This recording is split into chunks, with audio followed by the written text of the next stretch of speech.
He takes an oath to uphold the Constitution of the United States. For some of the things that he has done, the executive orders are completely in violation of the Constitution. For example, this healthcare thing, I refuse to use his name. The healthcare law, the executive branch cannot change law, and he has done it numerous times. In Article 6 of the Constitution, talks about our representatives. Both are in Congress.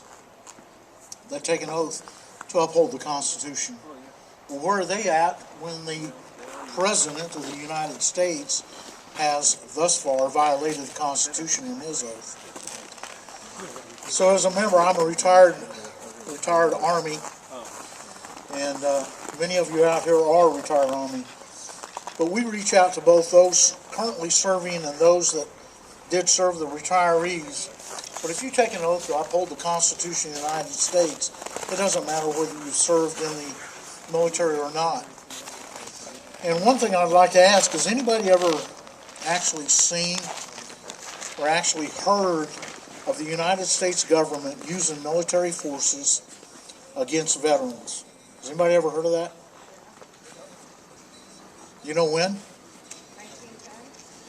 No, it was actually after World War I.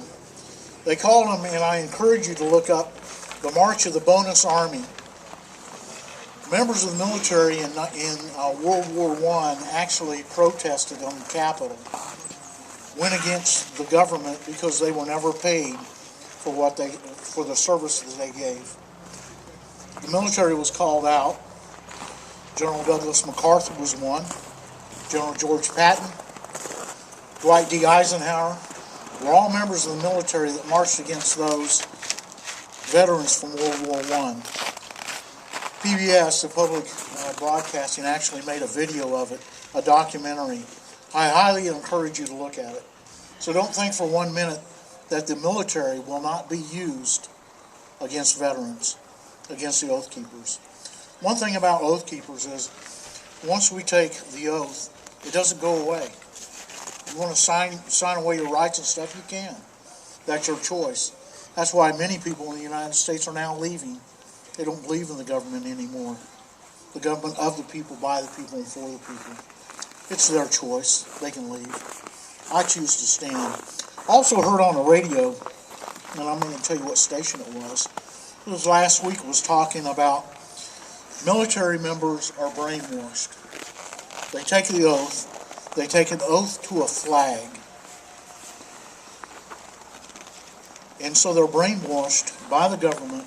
They fight for a government that doesn't really stand for anything.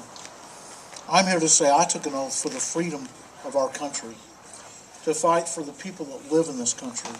Not everybody serves, and that's understandable.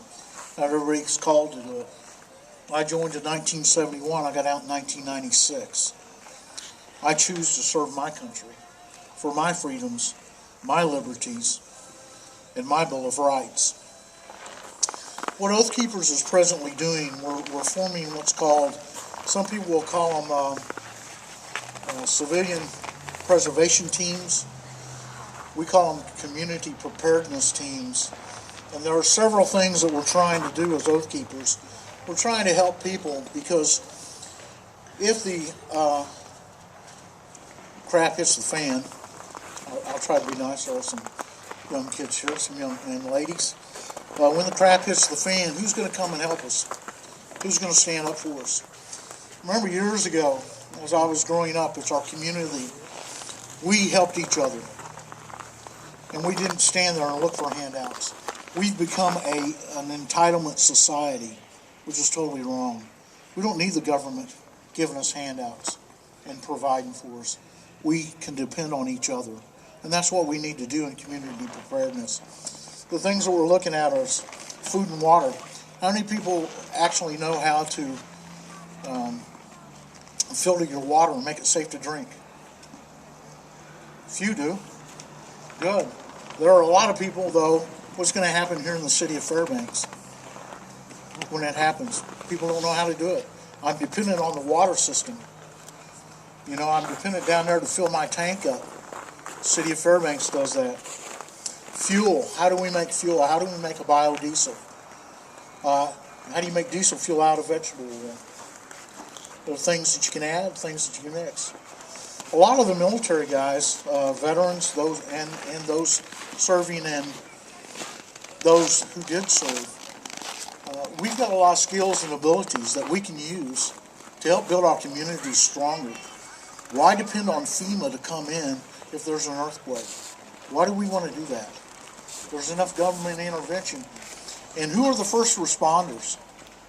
Is your local fire, or is it your local police department? Is it the Alaska State Troopers? I live in Delta Junction. We have 5 state troopers. How long is it going to take them to cover it with 1 or 2 on at a time? How long is it going to take them to respond? How long? Yeah, forever. When they get there, they can say, okay, that happened. No problem. Well, I've got to depend on my neighbors, or I can depend on people that I can trust. And in my opinion, they're few and far between. Emergency medicine. How many actually know how to do CPR? Taking a first aid class. You guys all veterans? Yeah, there he is. Yeah, we have. We learned that stuff. That's stuff that we can teach those that have not served. That we can teach those that don't know how to do it. Emergency shelters. It's cold in Alaska. Unlike the lower 48, so having a lot of trouble dealing with the winter climate and stuff. But it's cold. But you know what? We've got to help each other. We've got to help each other survive in this environment. Emergency communication. Ham radios, CB radios. We spent, how long was it? Jerry was on a conference call. We worked with National Stuart Rhodes, actually the president and founder of Oath Keepers. Friday night, we spent probably a 5-hour teleconference on just emergency communications, things that we need to set up.